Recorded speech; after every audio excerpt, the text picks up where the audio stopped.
consistently, for the past couple of years, there has been an increased awareness by the British public of the environment, not just globally, but locally as well. And I think that really comes down to the pandemic. People were walking about more locally than they have had before, and they got to really see the conditions that their rivers, the local environments were in.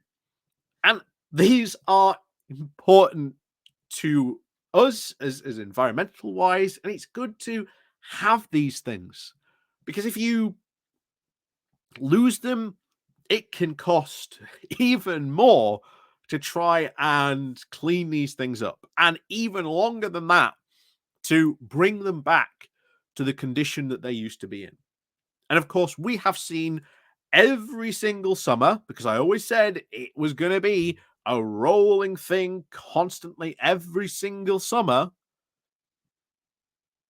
that you were going to have stories about the pollution in England's rivers, off the coast, because of all the sewage, because of the lack of the EU rules and regulation, because DEFRA, the Department for the Food Environmental Affairs, has cut funding, has cut staff for the inspections of things like this, and the British public are noticing it.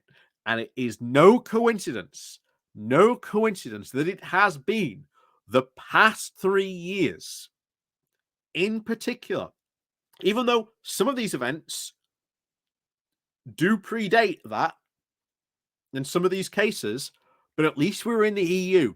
At least the government was being forced to act by the EU and the rules it had at that time. But now, no longer. And just to show you how bad things are in this case, we have the national health check of England's rivers that used to be carried out yearly. They used to do this every year. Instead, now we're going to delay it by 6 years.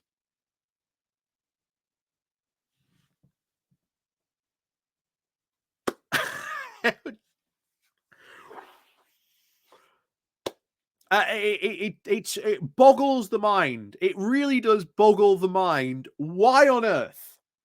Why on earth you would allow this to continue when you know full well there has already been considerable public outcry at the state of the rivers in the UK?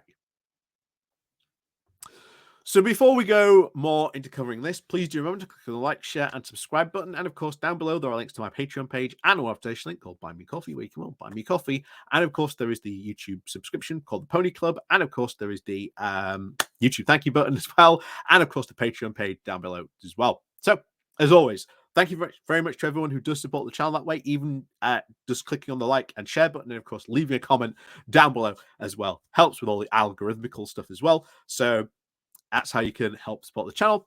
And now on with this. And this comes from The Guardian. And I think this is just the fact that this annual assessment that they used to do every year, now we're just going to every 6 years.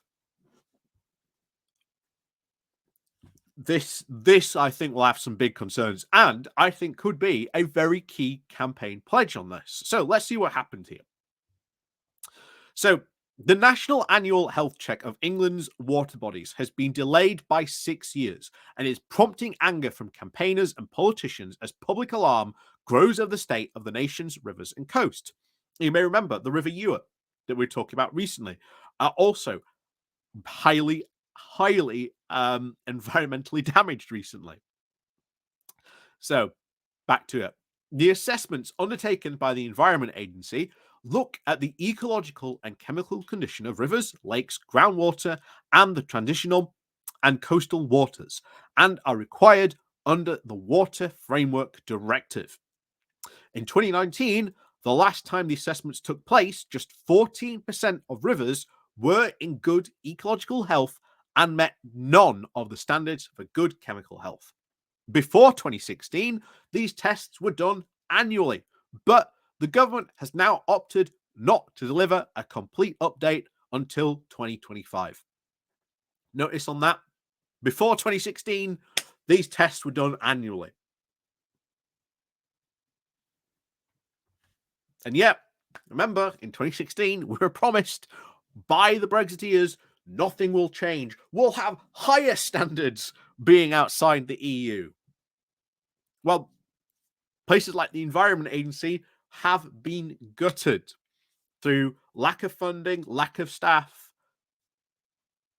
And yet we're wondering why constantly we are seeing all these bad things happen to our rivers and to the environment, because you need these types of checks, these types of institutions and regulations, making sure to police these things. As we've said multiple times, these free market fundamentalists do not give a damn. As far as they're concerned, there should be no regulation in these types of things whatsoever. And it is any surprise that this is happening. So let's get back to it.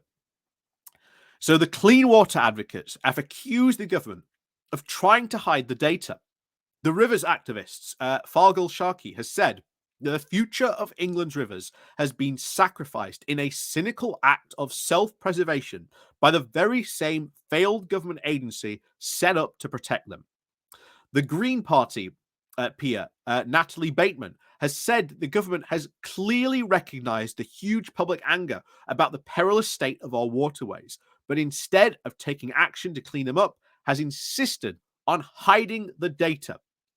She added, the stench of pollution choking our waterways with sewage, plastic, and farm runoff is evident to all. And we need to see a return to more frequent publication of the river health and statistics, that democracy demands transparency, and that this is just one more thing that this government is not delivering.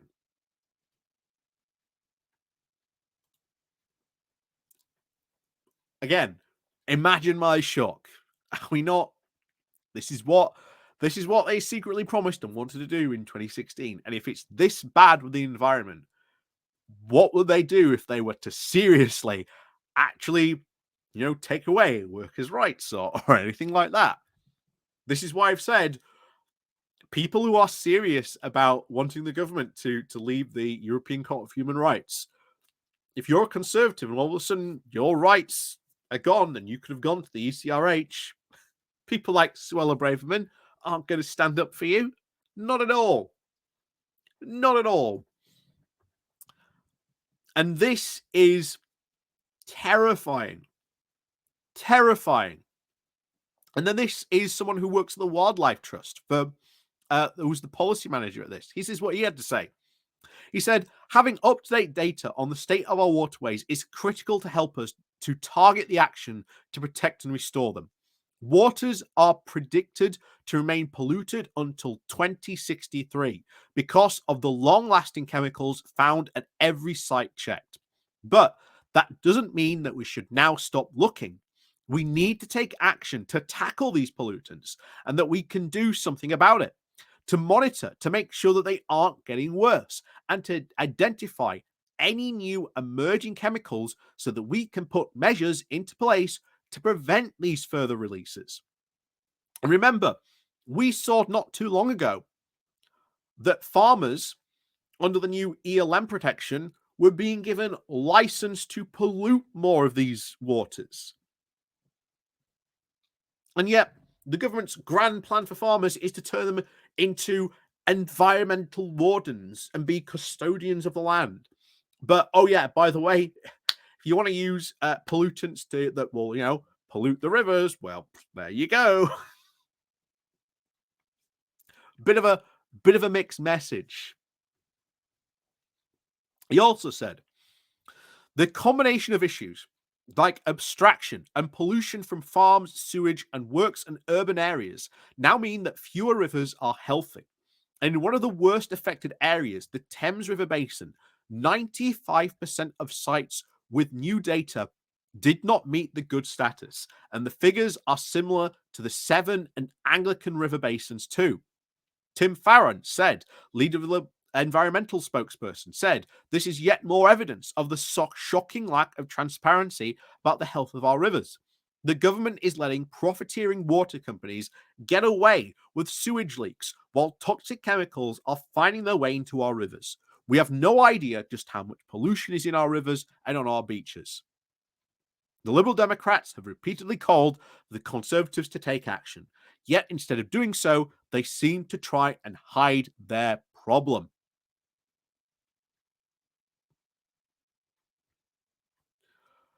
So,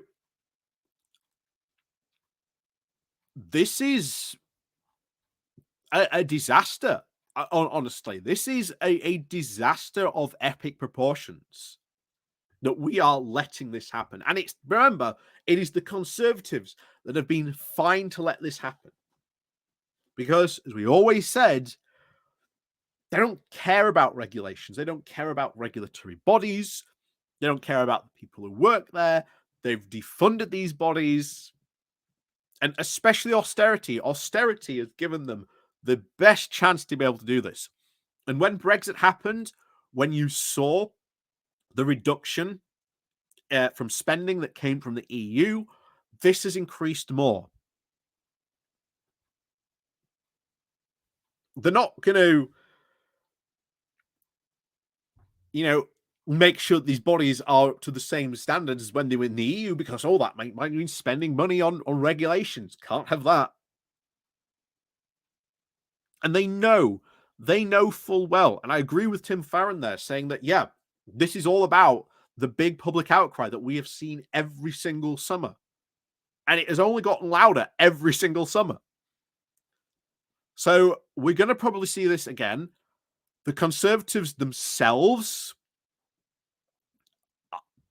there's been an increasing Green faction growing in the Conservative Party. And I've said time and time again, when are they going to make themselves heard? Because there is quite a sizable Green faction of Tories on this that could cause significant problems in the Tory party and even for Rishi Sunak if they'd like to on this.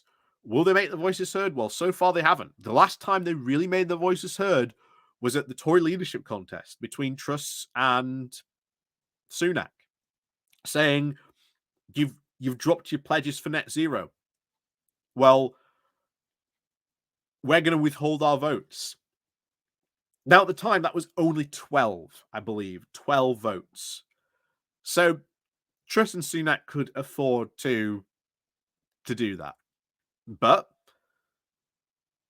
as we said at the beginning, public interest, public concern about the environment has been growing.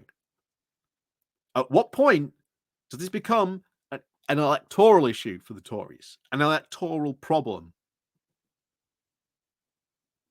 Because all this has happened on their watch.